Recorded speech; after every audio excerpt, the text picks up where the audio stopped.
Bienvenue dans Musiciens d'église, le podcast qui chaque semaine donne la parole aux musiciens de nos églises, entre foi, service, technique et spiritualité. Salut, moi c'est Sibécaï et ça fait plus de 25 ans que je joue au piano pour l'église.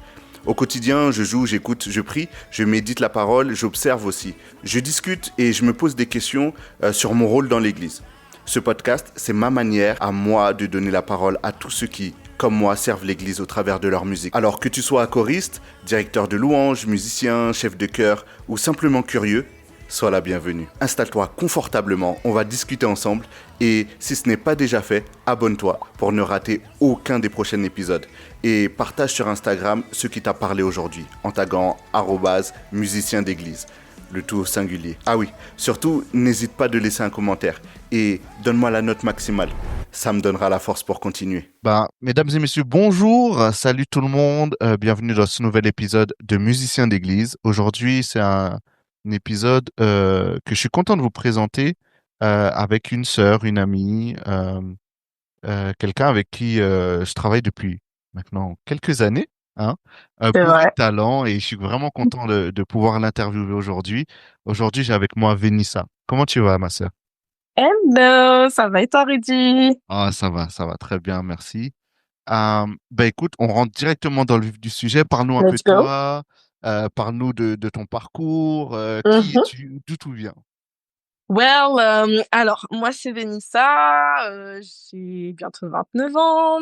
Je suis leader de louange avec les évidences, artiste aussi, soul R&B.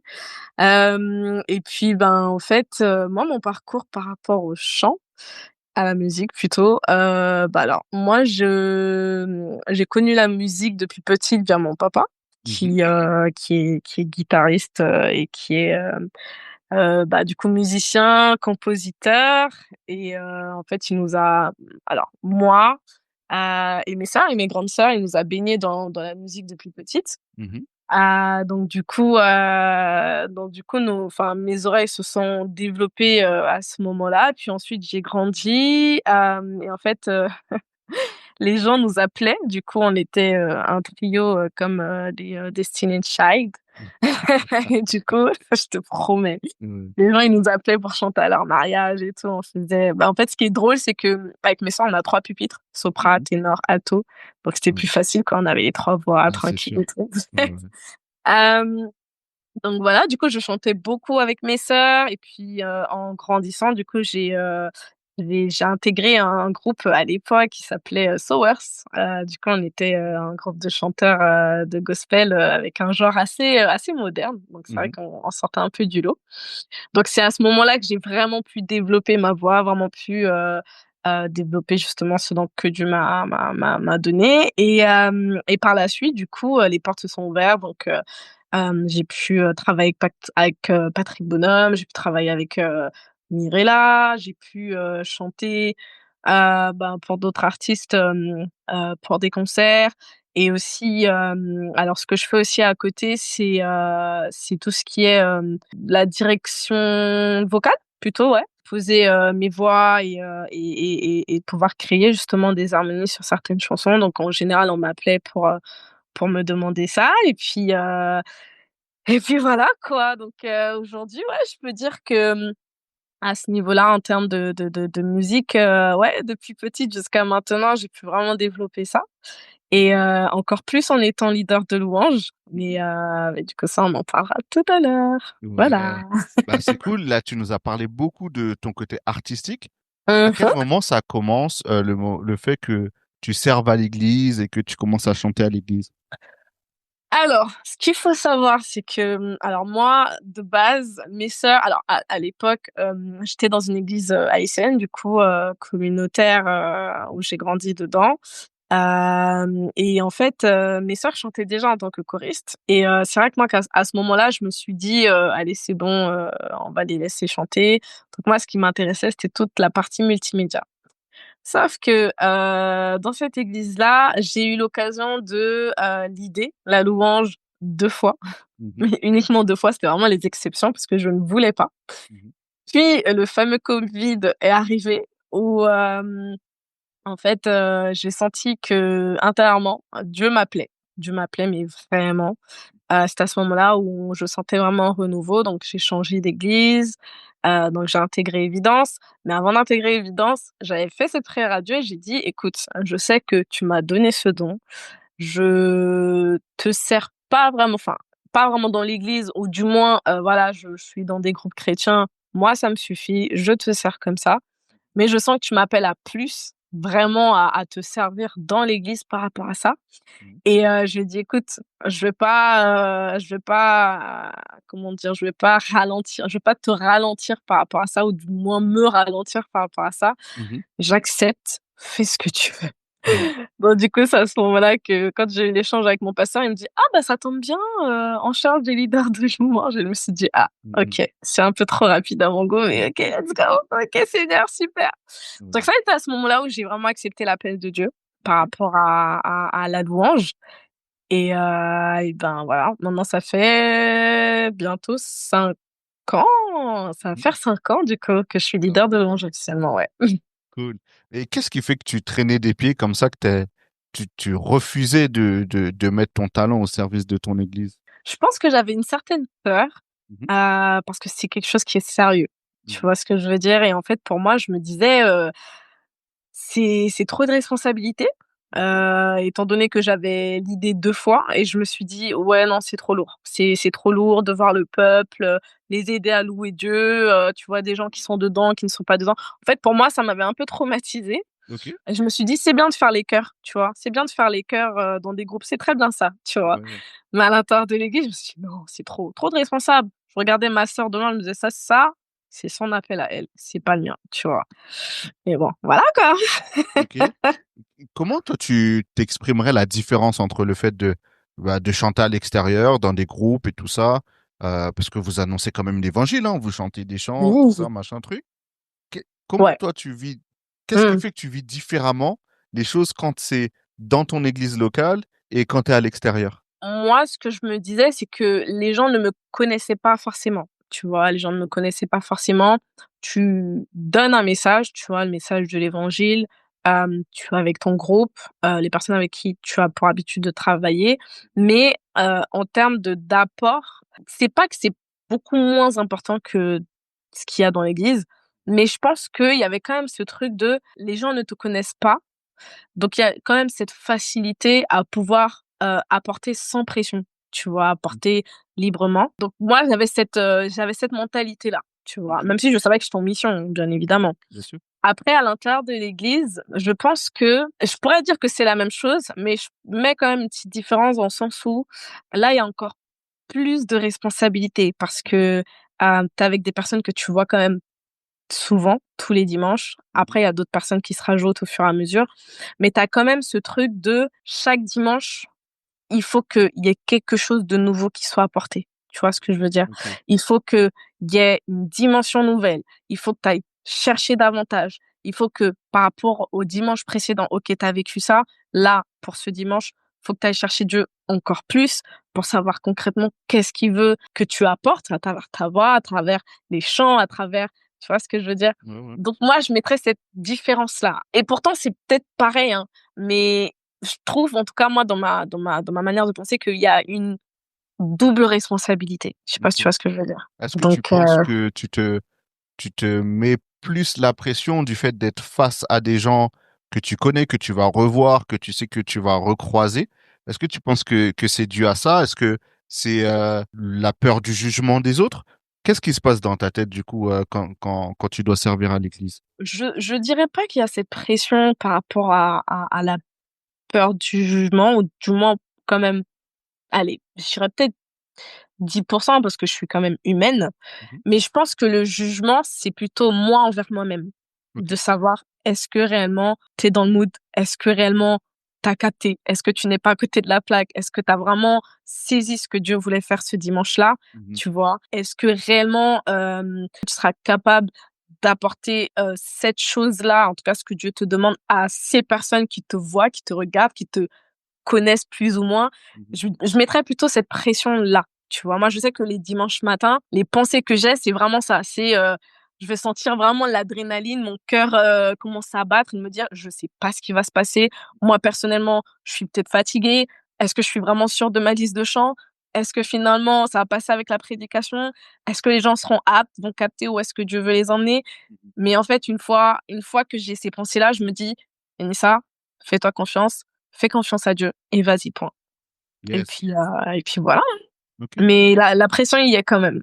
Ouais, Du coup, c'est plutôt une pression par rapport aux résultats et à la façon dont les gens vont recevoir ce que toi t'as préparé. exactement. Ok. Est-ce que tu pourrais nous partager la première fois du coup que tu as dirigé la louange? Oh waouh! Comment ça s'est passé? Comment tu l'as vécu? Ça dépend parce que, toute seule, je crois que c'était un jour où j'avais ramené ma guitare en plus. Ok. Hem, J'avais une grande pression parce que concrètement, j'avais appris à jouer de la guitare pendant le covid. Mon responsable de louange m'avait challengée en me disant: «Une fois ramène ta guitare» et je me suis dit: «Punaise, non» et je l'ai ramenée.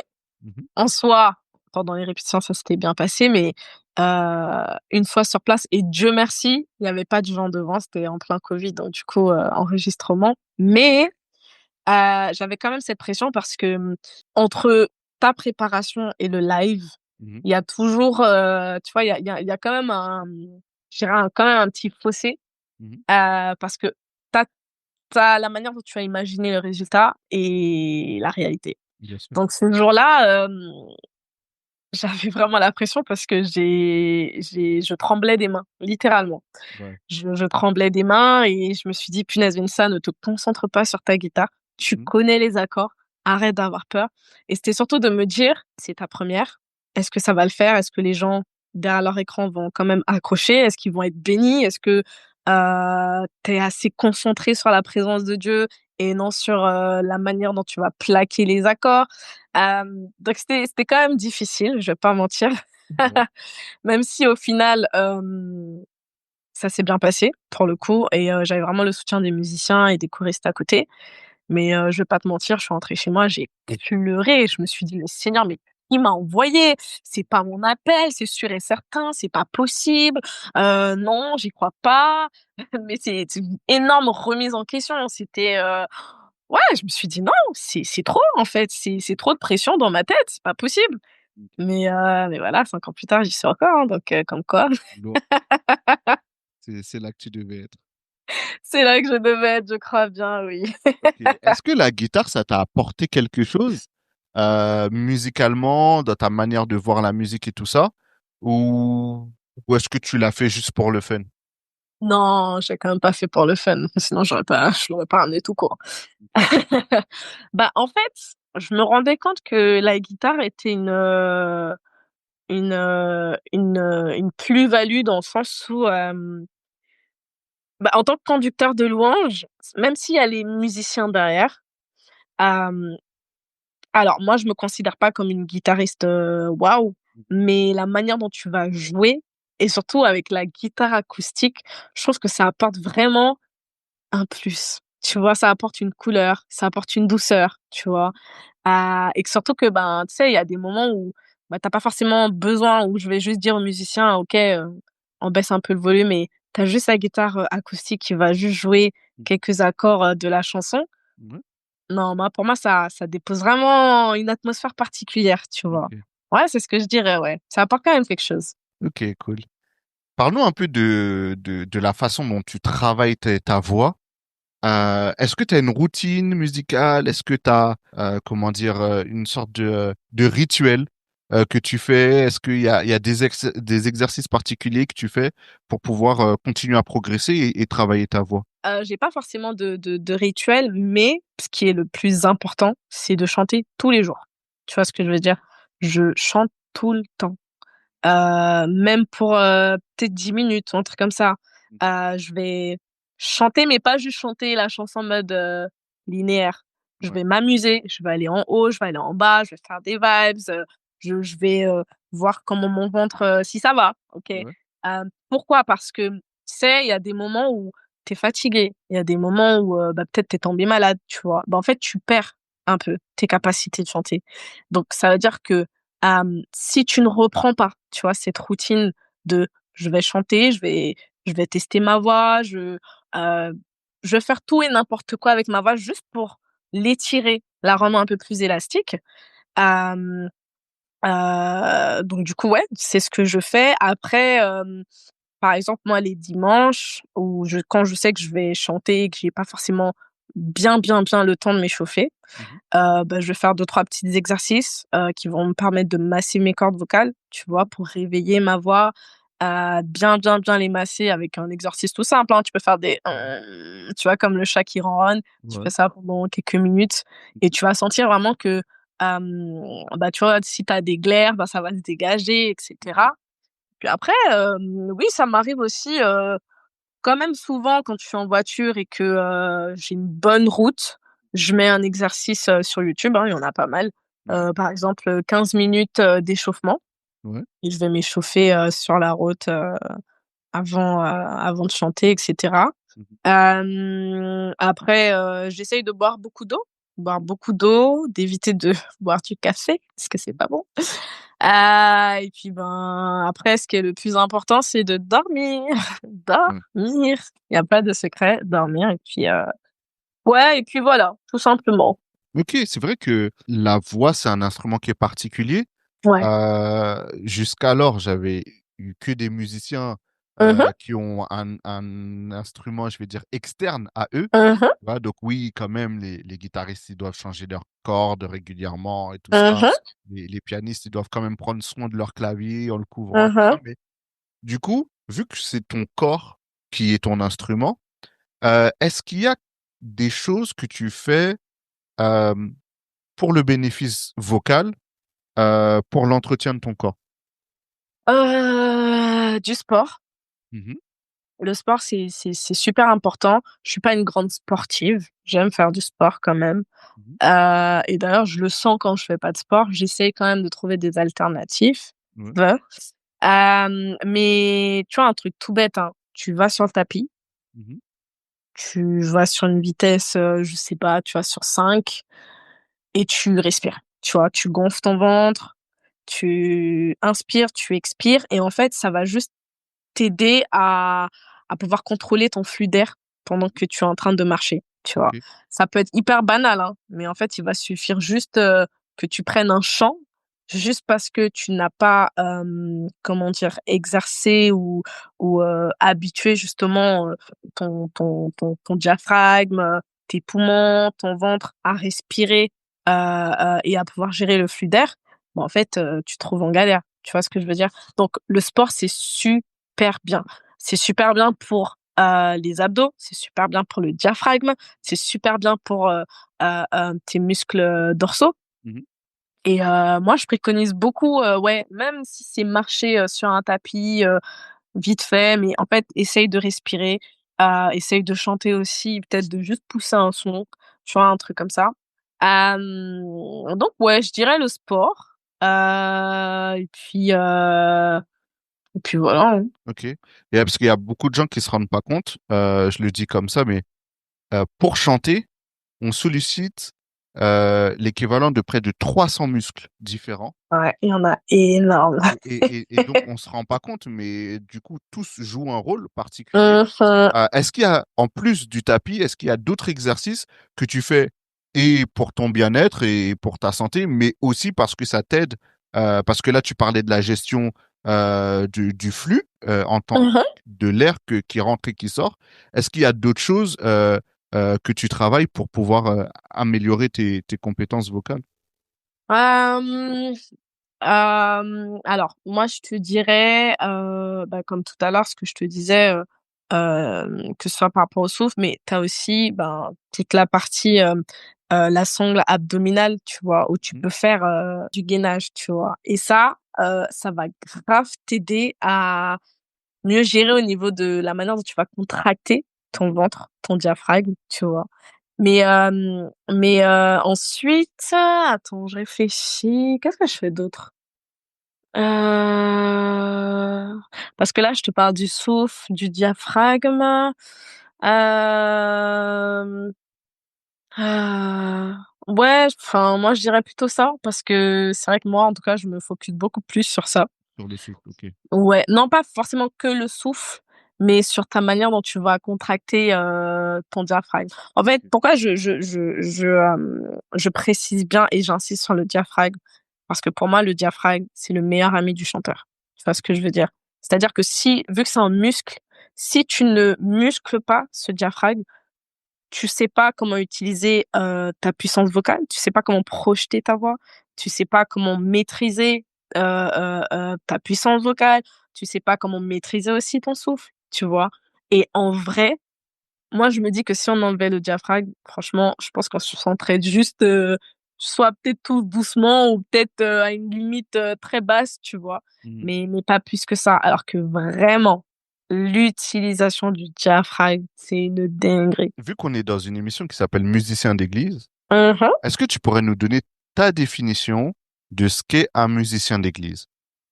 Moi, je dirais, c'est une personne qui utilise son instrument dans le cadre au service de Dieu, en fait. Mhm. Après, si on dit église, moi, je dis corps de Christ, D'accord. tu vois. Après, t'as pas précisé église avec un petit ou un grand E. Mais moi, je dirais ça. Euh, une personne qui utilise son instrument pour le corps de Christ. Voilà. Donc, du coup, toi, ça serait plutôt un grand E, du coup. Ouais, Et donc, du coup, l'église, pour toi, c'est là où deux ou trois se réunissent au nom ouais. de Jésus. Mhm. Ok. Donc, du coup, pour toi, un musicien d'église, même quelqu'un qui sert que lors de prestations où on va évangéliser, c'est aussi un musicien d'église? Ouais, Ok. ouais, Et, clairement. et qu'est-ce qui le différencie d'un musicien classique? Bah, comme tu l'as dit, hein, musicien d'église a cette mission d'apporter, de servir le corps de Christ pour un but, hein, bien évidemment, pour servir Dieu, pour, euh, pour bénir les gens, pour les emmener quelque part, pour sauver des âmes, etc. Un musicien classique va, pour moi, hein, juste utiliser son instrument, Mhm. son talon, pour faire plaisir aux oreilles. Tu vois, ou du moins, bah, pour le plaisir de la musique, tout simplement, tu vois. Tu as toujours rêvé de jouer du piano et de comprendre la musique, mais tu ne sais pas par où commencer? Bonne nouvelle! La formation de novice à débutant en 30 jours est faite pour toi. En 30 jours, à raison de 15 minutes par jour, tu vas apprendre toutes les bases. Te repérer sur le clavier. Comprendre les accords, les gammes, les tonalités. Et même jouer 4 chansons d'adoration, étape par étape. Pas besoin d'avoir fait le conservatoire. Cette formation est pensée pour les personnes qui partent de zéro. Et tout ça pour un prix accessible à tous. Tu veux commencer dès aujourd'hui? Rends-toi vite sur Instagram @medwalador. Tous les détails t'y attendent. C'est l'occasion que tu attendais pour enfin apprendre à jouer au piano. Quels sont les plus grands défis que toi, tu as rencontrés en tant que musicienne d'église? Les plus grands défis. Est-ce que tu as un exemple, par exemple? Ouais. Non, les plus grandes difficultés, genre, bah, tu parlais par exemple de la pression que tu avais eue la première fois que tu as chanté devant, c'était même pas devant une assemblée, c'était un enregistrement, puisque c'était pas dans le Covid. Mhm. Est-ce que ça, c'est quelque chose avec lequel tu luttes toujours? Est-ce qu'il y a d'autres choses qui ont été difficiles pour toi à affronter pour pouvoir faire ton service? Bah, je reviens encore sur la peur du résultat, même si il y a quand même une question de lâcher prise, parce qu'en soi, ok, tu as bien préparé, etc. Mais au final, c'est Dieu qui décide, hein, tu vois ce que je veux dire? Mhm. Donc, vraiment, la difficulté serait de ne pas lâcher prise. Tu vois, d'être vraiment dans le contrôle. Moi, Ok. je sais que j'ai encore une fois, j'avais vécu un culte aussi où j'étais beaucoup dans le contrôle. Je Mhm. pense que je m'étais beaucoup reposée sur mes acquis de je sais chanter, j'ai préparé ma liste, ça va le faire, tu Mhm. vois. Et que c'est là où j'ai capté que, ben non, ma belle, c'est pas comme ça que ça fonctionne. C'est-à-dire que si tu vas avec tes propres forces et avec tes propres capacités, Mhm. bah, en fait, je vise l'excellence, je vise avec une certaine exigence. Et finalement, ben, la finalité, c'est que bah, j'étais un peu dégoûtée, j'étais un peu déçue que ça ne s'était pas passé comme je le souhaitais. Ouais. Donc ouais, j'ai pris un bon coup, hein, tu vois, dans mon dans ma fierté, dans mon orgueil. Donc oui, Mhm. après ça, j'avais encore pleuré. Et c'est là que j'ai Mhm. compris que ouais, non, en fait, ça peut pas. Non, c'est pas moi qui fais. Tu vois, c'est vraiment Dieu. Dieu me prépare. J'ai juste à transmettre ce qui met dans mon cœur, tout simplement. Ok. D'autres difficultés, alors là, je parle plutôt de le côté chœur, groupe de louanges, où ben il y a des moments où on va pas forcément bien se comprendre Mhm. et ça va créer de la frustration dans le sens où que ce soit au niveau des musiciens, ok, ils vont travailler entre eux, mais moi j'ai ma vision, les musiciens ont leur vision, mais c'est vrai que quoi qu'il en soit, ils doivent suivre ma vision, mais en même temps, moi, je dois suivre aussi ce que eux me proposent, tu vois. Et c'est vrai qu'à des moments donnés, ça peut ne pas matcher. Ok. Et au final, faut trouver une solution parce que le but, c'est que on puisse être d'accord pour pouvoir apporter quelque chose de bon et que surtout d'aller dans la même direction pour dimanche, tu vois. Mhm. Bien sûr. Donc ça, je dirais pour la partie musicale. Après, il y a la partie chant avec les choristes où bah, parfois il peut avoir des frustrations dans le sens où par rapport à la tonalité ou par rapport au chant, Mhm. le mood ou de la dynamique, ben de peut-être avoir une personne ou deux qui auront du mal en fait à rentrer dans le chant, peut-être parce qu'il est un peu technique ou peut-être parce que la tona est peut-être trop haute ou trop basse. Donc Mhm. c'est vrai que c'est très challengeant, faut changer, faut s'adapter aux Ouais. personnes avec qui tu chantes, etc., etc. Mhm. Donc ouais, je dirais que c'est plutôt des difficultés et puis d'autres où en tant que leader de louange, Mhm. tu sais que toi, tu es dans le mood, tu sais que tu as reçu, tu sais ce que tu veux apporter, tu sais ce que Dieu a déposé sur ton cœur. Mhm. Une fois que tu arrives le dimanche, bah, tu as des personnes en face de toi qui, en fait, tu as l'impression qu'ils ont pas capté. Tu vois ce Ouais. que je veux dire? Tu parles Et de dans l'équipe ou dans l'assemblée? là, dans l'assemblée. Ok, ok. Là, dans l'assemblée, ouais. Et en fait, là, tu te positionnes en mode, est-ce que c'est moi? Est-ce que c'est la personne qui est en face? Est-ce que enfin, voilà, tu te remets en question un peu et tu te dis: «Ben, qu'est-ce qui se passe, en fait?» Mhm. Pourtant, tu as l'impression que tout le monde est connecté, mais en fait, ouais, il y a des personnes, malheureusement, qui vont te regarder dans les blancs des yeux et ça va peut-être pas accrocher, tu vois? Ouais.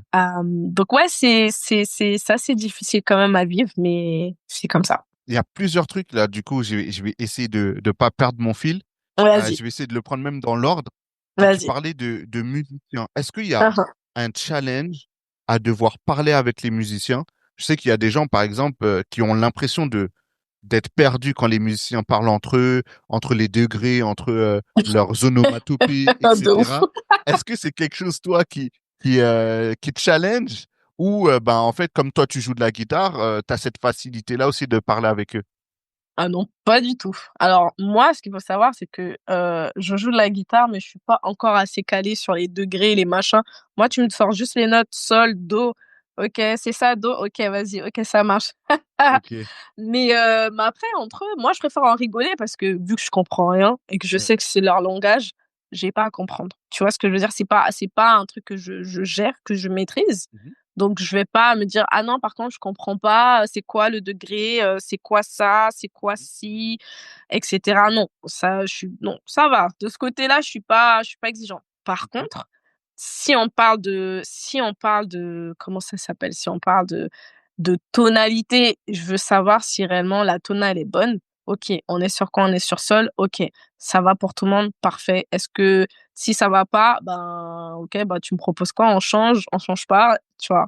C'est Mhm. tout, tout Ok. simplement, Du coup, pour toi, c'est leur langage à eux, les musiciens. T'as pas à savoir, tu chercherais pas, tu penses pas que ça pourrait faciliter les choses d'apprendre leur langage, de comprendre comment ils réfléchissent et comment ils parlent entre eux en tant que Bah, leader? ouais, bien sûr, moi j'aimerais bien, Mhm. mais après, malheureusement, je trouve qu'en pleine répétition, c'est pas adapté. Tu vois ce que je veux dire? Ah, bien sûr, Parce que la c répétition, c'est pas l'endroit où tu vas découvrir les choses. C'est- exactement. ouais. C'est pas adapté. Mais par contre, oui, moi, j'aimerais bien pouvoir, me dire: «OK, là, on est quel degré? 2, OK, ça correspond à quoi? Si, OK, super». Moi, j'aimerais bien. Donc, Rudy, si tu es chaud, pour m'apprendre, moi, ça me va. Et du coup, tu parlais de tonalité. Je sais qu'il y a beaucoup de gens qui luttent avec ça. Comment Mmh choisir mh. la bonne tonalité? Comment toi, tu procèdes pour dire, ouais, cette tonalité, c'est la bonne? Alors, moi, je suis alto, Mhm. mais je suis aussi mezzo-sopran. tu vois. Donc ça veut dire que j'aime prendre des tonas qui parfois sont hautes. Sauf que ce que je me dis, c'est il faut que la tona aille avant tout à l'assemblée. Il faut que l'assemblée Ok. soit capable de chanter la tona, tu Mhm. vois. Donc, je vais essayer au maximum, enfin, aussi, il faut que je sois à l'aise, hein, parce que moi, j'ai pas de grave, je l'assume. Ouais. Mais il faut que quelqu'un de l'assemblée puisse chanter la chanson. Après, aussi, il y a les choristes, dans le sens où parfois, je peux proposer une tona, je peux avoir quelqu'un qui n'a pas d'aigu, ça va être très compliqué. Mhm. Par exemple, un ténor qui a du mal à aller en haut, Ouais. ou une sopra qui n'a pas de grave si je prends une tona qui est un peu basse. Donc, il faut trouver le juste milieu. Ouais. Et je me dis que ça, c'est un indicateur. C'est un indicateur parce que ça me permet de me dire: «Ah, si c'est trop haut ou si c'est trop bas, bah, peut-être que ça va être pareil pour l'assemblée, en fait». Ok. Donc chez moi, j'essaye avec, d'ailleurs, sur Spotify, il y a comment ça s'appelle? Il y a un truc qui s'appelle, Pad, Ouais. et tu as différentes tonas du coup, et du coup avec ça j'essaye de trouver la bonne tona. Soit je chante, la tona et je me dis: «OK, je vais chercher, sur le truc, du coup ça correspond à quelle note?» Et je vais me dire: «OK, ça va». Après, ce qui est un peu particulier, c'est que entre la tona que tu travailles chez toi et la tona le jour de la répète, Mhm. je sais pas, il y a un bug, tu vois? Des fois, tu te dis: «Ah, non, c'était pas ce que j'avais imaginé, je crois que j'ai pas pris la bonne tona», donc du Ouais. coup, je suis obligée d'aller voir avec le pianiste, du coup, qui est le DM, à ce moment-là, Mhm. et de nous adapter justement. Après, je demande aussi parfois: «Est-ce que tu penses que ça passe pour l'assemblée?» «OK, super, bah, vas-y, on garde ça», tu vois? Donc après voilà. Super, c'est hyper intéressant du coup. J'aimerais revenir aussi sur le fait que tu dises que c'est difficile de connecter avec les gens. Comment tu vis ça quand tu es en train de chanter et que les gens en face de toi, ils te regardent avec des grands yeux ou les bras Mmh. croisés ou assis sur leur chaise? My Qu'est-ce qui God. se passe dans ta tête? Quelle décision tu prends? Comment tu fais face à ça? Alors, soit la première, tu as envie de taper les gens. Ah, je te vois parce que tu dis: «Mais en fait, qu'est-ce que tu as pas capté? Il se passe un truc dans l'atmosphère, pourquoi tu me regardes?» Tu vois? J'ai envie de dire ça aux gens, tu vois? Et Ouais. parfois, ça m'arrive, hein, de prendre le micro et de dire: «Mais les amis, pourquoi vous me regardez? Hmm. Prions, Ouais, connecte-toi, fais quelque chose», tu vois? ouais, Mais moi, je sais que la première fois, c'était compliqué parce que je me disais: «Bah, qu'est-ce qui se passe? Qu'est-ce que j'ai fait? Qu'est-ce qui n'a pas marché?» Parce que moi, dans ma tête, je me suis dit: «Bah, ma belle, tu leads, tu es sûre que tout le monde sera touché». Tu vois ce que je veux dire? yeah. Genre, ta liste, elle est ça va envoyer le feu, quoi. Donc tout Mhm. le monde sera touché, tout le monde est censé être par terre. Nope. Ouais, Donc c'est sûr et certain qu'il y a des personnes qui sont pas du tout dans le même mood que toi. Moi, ce que je me dis, c'est: «Je ne sais pas ce que les gens ont vécu dans leur vie. Je sais pas ce qu'ils ont vécu dans leur semaine. Je sais pas si, il y a aussi ça, ce fait l'importance d'avoir aussi cette relation avec Dieu dans le sens où, bah, en fait, tu sais pas si vraiment la personne, elle a vraiment pris du temps avec Dieu dans la semaine. Moi, je sais Mhm. que personnellement, quand je suis très fatiguée, que j'ai vécu trop de choses dans la semaine, j'ai pas eu le temps réellement de me poser avec Dieu. Je le sens direct le dimanche. Je suis pas connectée. Tu vois ce que je veux Yes. dire? Genre faut me tirer. Tu vois ce Ouais. que je veux dire? Et pour moi, c'est la même chose. J'essaye vraiment de me mettre à leur place. Mhm. Après moi, dans mon cœur, je prie pour eux. Tu vois? En me disant: «OK, Saint-Esprit, tu vois comment ils sont, je sais pas pourquoi ils me regardent comme ça, c'est Mhm. frustrant, mais toi seul peux les toucher», tu vois? Ouais. Donc après c'est pas, comment dire? Moi je suis juste un instrument, je me laisse utiliser par Dieu. Maintenant c'est Dieu qui fait ce qu'il veut à l'intérieur de leur cœur, tu vois? Mhm. Donc maintenant je commence à me faire à l'idée de: «Ah ça c'est pas toi», tu vois? C'est pas Ouais. toi, point barre. Donc voilà. Ok, et du coup, comment ça se passe dans ta tête? Est-ce que tu dis, écoute, j'ai préparé un truc, je fonce tout droit parce que je suis sûr de ce que j'ai préparé, ou est-ce que tu dis, non, là, écoute, là, on va partir en mode inspiration, en mode flow, on va, ils ont besoin de quelque chose peut-être que j'ai pas préparé, Mmh. et go Seigneur, on va leur donner.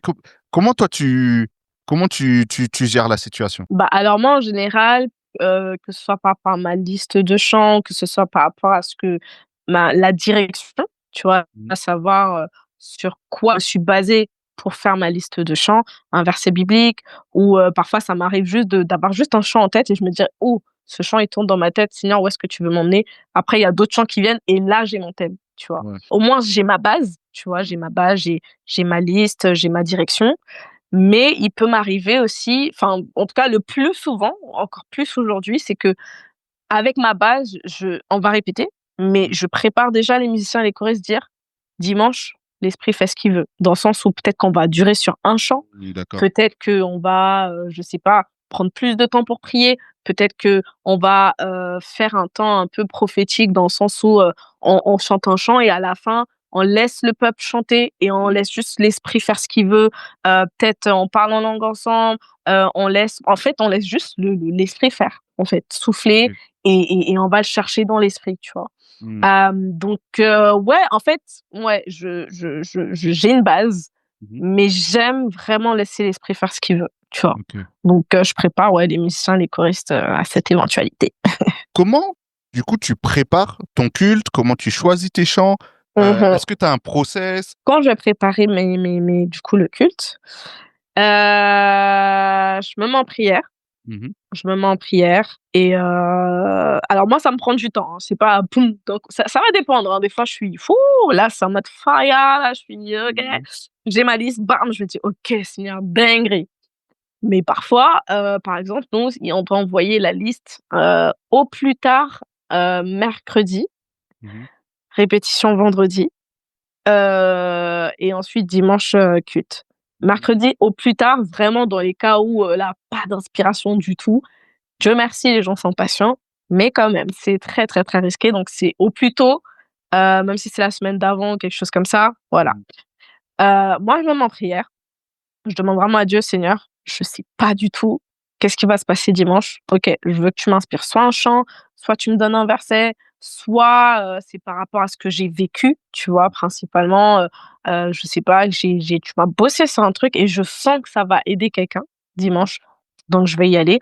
Ou si on est sur un mood, comment dire? Si on est sur une série à l'église, je vais demander à mon pasteur: «OK, tu veux parler sur quoi dimanche?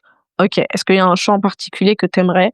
Au Mmh. moins j'ai ma base de chant et je me dis: «OK, je vais prier davantage». Je vais quand même chercher des versets qui sont associés à sa prédication. Ouais. Ça va m'aider, pour choisir mes autres chants.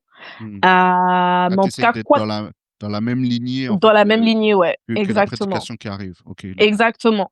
Mmh. Parfois, je demande pas forcément, en tout cas, quand, je trouve que c'est pas nécessaire, je demande pas forcément au prédicateur, mais je vais prier et bah, franchement Dieu il est fort, hein, c'est Dieu est esprit, hein, il inspire et franchement le plus souvent quand c'est comme ça colle pile poil à la prédication, c'est une dinguerie. Mais quoi qu'il en soit, j'ai un verset. J'ai un verset, pour illustrer tous ces chants, parce que je sais que ce verset-là va m'aider à expliquer où est-ce que je veux emmener les gens, en fait, tu Mmh. vois? Donc voilà. OK, lourd. Donc du coup, tu as parlé beaucoup, heu de prière, Mmh mh. de lire sa Bible pour avoir des Mmh mh. versets qui t'inspirent et cetera. Mmh. Et puis tu as parlé de faire du sport, tout ça pour, techniquement aussi, avoir un diaphragme qui gère, bien. Hem, Mmh. Entre technique et spiritualité, quel est le plus important? Comment tu répartirais, les 2? Tous les 2 sont importants. Ouais. Tous les 2 sont importants, quoi que pour moi, tu peux pas être, concentré sur le côté spirituel et juste te dire, «Ouais, bon, pour la partie technique, tranquille, Dieu va faire». Non. Mmh. Heu, Autant le spirituel est important, autant la partie technique aussi. Le spirituel est important parce que c'est ta ligne directive, c'est vital, tu vois? Tu dois être connecté, tu dois te préparer, tu dois être vraiment, dans la présence de Dieu, et même le plus souvent, même quand tu es fatigué, même quand, tu as même pas forcément la force, en fait, en tant que personne, musicien, choriste, heu, en fait, sachant que tu es dans le groupe de louange, Mmh. et que tu as ce rôle par rapport au fait que, ben, c'est aussi ton ministère, Bien c'est sûr. pas un service, Enfin, en tout cas, moi, je pars du principe que si tu fais partie de l'équipe de louange, c'est parce que tu as dit oui à l'appel de Dieu et Mhm. t'es pas juste là dans un service à tester en mode, OK, ben là, je sais que pour un temps, je vais servir et ensuite, je vais passer à un autre service. Non. Ok. Enfin, pour moi, hein. Mais parce que tu as dit oui à Dieu, bah, en fait, tu dois avoir cette discipline-là pour aller chercher la présence de Dieu. C'est vital, c'est ce qui va te connecter, c'est ce qui va être ta base pour ensuite, heu pouvoir donner à la personne qui est en face de toi, mais surtout à Dieu. Ok. Donc ça, c'est premièrement. La partie technique est quand même importante, dans le sens où moi, je suis quand même tombée dans des églises où les gens disaient, franchement, tant que tu sais chanter, mais voilà, le Saint-Esprit va te conduire, oui, mais tu peux être rempli du Saint-Esprit, gloire à Dieu, et que finalement, bah, ta voix, elle est fausse. Ben, crois moi personnellement, quand j'entends quelqu'un qui est faux, ça, heu, mon oreille, il me chatouille. Je ça voilà, je peux pas faire semblant de me dire: «Vénissa, concentre-toi sur la présence de Dieu». Ça va me chatouiller l'oreille, tu vois? Je vais me dire: «Mais là, c'est faux là», tu vois? Genre, mais oh, mais c'est pas agréable en fait, tu vois? Indisposer les gens. Ta voix, ton instrument de musique, c'est ton instrument. C'est ce par quoi Dieu va aussi, t'utiliser pour sa gloire, pour Mhm. bénir les gens, pour, aider les gens à être aussi disposés dans sa présence. Hem, donc tu dois en prendre soin.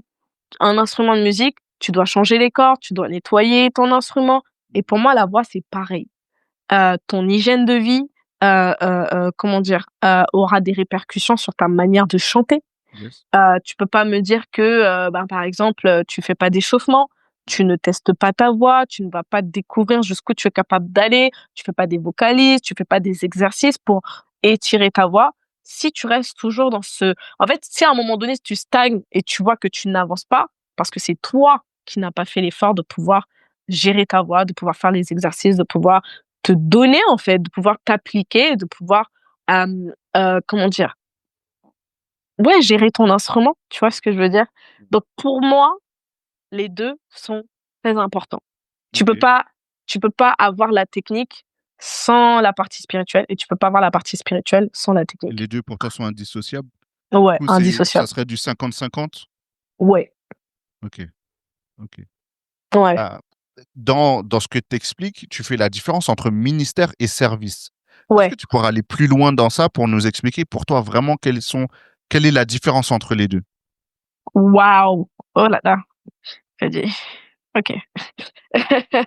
Hem, moi, pour moi, je dirais que les ministères, c'est un appel divin, tu vois? Qui est reconnu dans l'Église. C'est comment dire? Tu as une responsabilité qui est assez spécifique dedans. C'est-à-dire que, à partir du moment où tu dis oui à Dieu, pour entrer dans ce ministère-là, heu et tu vois dans la Bible, hein, quand, tu as des personnes qui rentrent dans leur ministère, ben, Dieu va les oindre pour ça. Mhm. C'est-à-dire qu'il va les consacrer pour ça. Donc ça veut dire que c'est maintenant c'est ta vie. Tu vois ce que je veux dire? C'est-à-dire que tu dois te lever, tu dois chercher Dieu, tu dois, comment dire? Aller nourrir ça, en fait. Mhm. Voilà, donc moi je dirais ça, et le service pour moi c'est, hem, comment je pourrais te dire ça? Bah, tu rentres dans un, comment je pourrais dire ça, ouais? Pour moi, c'est quelque chose où tu vas soutenir, tu vois? Par exemple, alors j'essaye d'illustrer. Par exemple, si tu fais l'accueil, si tu fais le ménage, si tu vas faire les enfants, tu vas aider, tu vois? Ok. C'est vraiment une aide concrète, et c'est là où tu vas développer aussi tes dons, tu vois? Où tu vas, comment dire? Découvrir tes dons dans ce service-là, Ok. pour que ça puisse aussi t'emmener vers ton appel et ton ministère, tu vois? Ok. Hem, moi, par exemple, tu vois, je sais que alors, un truc tout bête, avant d'être leader de louange, moi, j'étais dans le multimédia. Je faisais tout ce qui était communication, Et en fait, je faisais aussi, comment on appelle ça, aujourd'hui, enfin, en tout cas, dans notre église, non, c'est le corporate. Mais moi, je faisais ça au niveau des annonces. Je donnais les annonces, etc. Et en fait, ce qu'il faut savoir, c'est que moi, de base, j'avais pas du tout confiance en moi dans tout ce qui était prise de parole. Ok. Je ne parlais pas bien. Ou c'est pas que je parlais pas bien, mais je me disais que les gens n'allaient pas me comprendre, Mhm. tu vois. Et en fait, Dieu m'a emmené à être dans ce service-là Mhm. pour m'amener à mon ministère, à savoir leader de louange, donc prise de parole, leadership. Ouais. Donc, en fait, ça m'a formée. Mhm. J'ai développé mon don dans ce service-là Mhm. pour rentrer dans mon appel. Et Dieu m'a oint pour ça, en fait, par rapport au Ok. fait que je dois me tenir devant des gens, devant des nations et apporter la parole de Dieu à travers la louange, tu vois. Ok. Donc, ouais. Ok, donc si je récapitule un peu, le service, c'est Vas-y. peut-être un premier pas où genre tu mets à disposition ton temps, tes compétences, là où on a besoin de toi. Mhm. Et l'étape suivante, c'est le ministère où en fait c'est plus juste tu rends service, c'est vraiment genre tu reçois un appel, une mission, quelque Mhm. chose qui t'incombe et dont pour laquelle tu te consacres totalement. Exact. C'est ça. Voilà, exactement. Tu as utilisé beaucoup le mot leader et tu viens de parler de leadership. Mhm. Comment toi tu construis ton leadership avec ton équipe, avec les gens du groupe de louanges et avec l'église? Bonne question. Moi, aujourd'hui, alors, je travaille sur mon leadership à chaque instant, dans le sens où je suis la personne, que ce soit musicien, choriste et l'église, je suis la personne que les gens voient, Mhm, que les gens écoutent, mhm, que les gens suivent. Donc, du coup, moi, je dirais, j'essaye d'être un exemple, quoi qu'il en soit. mhm, J'essaye d'être un exemple, j'essaye comment dire? Je suis pas enfin, comment je me présente, c'est pas le côté, alors je suis la chef, écoutez-moi, vous me suivez et puis c'est tout. mhm, J'ai un certain, comment dire? Je suis celle qui porte la vision, bien évidemment, c'est-à-dire que, heu, je suis celle à qui Dieu a parlé pour ce service-là, tu vois? mhm. J'ai reçu les paroles de Dieu, j'ai reçu les chants, donc faut qu'on y aille ensemble. Hem, donc j'essaye d'être quand même, une personne à l'écoute Mhm, par rapport aux besoins des autres, mhm. que ce soit les musiciens: «OK, mais c'est quoi ta liste de chants? OK, tu es sûr que c'est ce que tu veux? Est-ce qu'il y a des choses que tu veux faire?» Donc moi, j'ai mon positionnement en mode: «OK, je veux ça. OK, let's go, on y va. OK, on est tous ensemble, on participe ensemble, on sait où est-ce qu'on va, en termes de direction. OK». Après, ce qui est assez différent, enfin, différent et pas différent par rapport à l'assemblée, c'est que, l'assemblée ne peut pas me dire: «Bah, Mélissa, qu'est-ce que tu veux?» Non, je me tiens devant et je leur dis, en fait: «Voilà où est-ce qu'on va. Voilà ce que Dieu m'a dit. Voilà où est-ce qu'on va». En gros, je suis un peu une meneuse par Ok. rapport, à l'assemblée et par rapport aux musiciens et aux choristes. Mhm, Après, musicien, choriste, comme je te l'ai dit, il y a beaucoup plus ce côté casquette de manager participatif, tu vois? Dans le sens où, on y va ensemble, mais je garde quand même ma casquette de manager de la décision finale, c'est moi qui l'ai. Ben écoute, on arrive à la fin de cette interview. Euh, Super. si tu croisais quelqu'un qui débute ou qui a envie de se lancer, quel conseil que tu pourrais lui donner que toi, tu aurais voulu avoir à sa place? En tant que leader de louange? Leader, en tant que chanteuse, OK. en tant que guitariste, toutes les casquettes que tu as? Oh waouh! Écoute, je lui dirais, alors, si en tant que leader, prends le temps de te former Mhm, ou rapproche-toi des personnes qui sont dans le même, dans le même, ministère, heu, pour apprendre d'eux et de ne pas avoir peur aussi d'expérimenter, en tout cas d'avoir ses propres, expériences parce que ça fait partie de la vie et ça va permettre de pouvoir se développer, de pouvoir s'améliorer davantage. Mais c'est vrai que c'est quand même important de se former, de savoir c'est quoi la louange, savoir OK, c'est quoi être un leader de louange, Mhm. chose que j'aurais voulu savoir avant de me lancer. Et puis, ben, je dirais, en tout cas pour allier leader de louange, bah, le côté, chant, Mhm. vocal plutôt, et puis, bah, même, quelqu'un qui joue d'un instrument, c'est, ben, en fait, hem, travail. Travail, normalement en tant que chanteur, en tout cas, quelqu'un qui chante, tu dois pratiquer tout le temps. Mhm. Si tu chantes pas tout le temps chez toi, il y a un tu vois? Si tu ne chantes pas tout le temps, il y a un problème. Chante. Ok. Même si c'est des vieilles chansons, même si c'est un truc vite fait. En fait, habitue ta gorge à pouvoir comment dire? À développer plus de capacités et puis, bah, hygiène de vie. C'est important d'avoir une bonne hygiène de vie, boire de l'eau, bien dormir, de pas manger tout et n'importe quoi, parce que, ben, ça a des répercussions sur les cordes vocales Mhm. et de connaître son corps. Comme tu l'as dit, ben, en fait, il y a des muscles. C'est quoi ces muscles? À quoi ça sert? Essayer de différencier entre l'utilisation de mes cordes vocales, l'utilisation de mes muscles du corps, savoir comment ça fonctionne et cetera Mhm. et d'y aller. D'y aller, une fois que tu sais que c'est ce que tu as à cœur de faire, est-ce que là où Dieu veut t'emmener, surtout que tu as dit oui à Dieu, vas-y. Vas-y parce que, quoi qu'il en soit, tu en as les capacités. Faut que tu aies confiance en toi. Faut, vraiment que tu travailles ta relation avec Dieu pour être davantage rempli de lui et aussi de travailler ton identité et ouais, de se faire confiance, tout simplement et de faire confiance à Dieu. Donc voilà, j'espère que j'ai Yes. tout dit. Merci beaucoup. Merci, Vénissa, Ben, merci à pour tout toi, ça, pour toutes ces belles paroles, pour cet avec encouragement. plaisir. Si t'as pas entendu, je te le répète, vas-y, fonce. Et, Exactement. et puis, ben, en fait, on se retrouve dès la semaine prochaine pour un nouvel épisode de Musiciens d'église. Merci à toi d'avoir passé ce moment avec nous. J'espère que tu as appris des choses et que ça t'encourage à aller plus loin dans ton service. Si c'est le cas, abonne-toi, partage-le autour de toi. Et si tu veux témoigner ou me partager ton expérience, écris-moi sur Instagram, @musicien d'église. Je serai ravi d'échanger avec toi. Malheureusement, cet épisode touche à sa fin, mais on se retrouve très vite pour une nouvelle conversation entre musiciens d'église.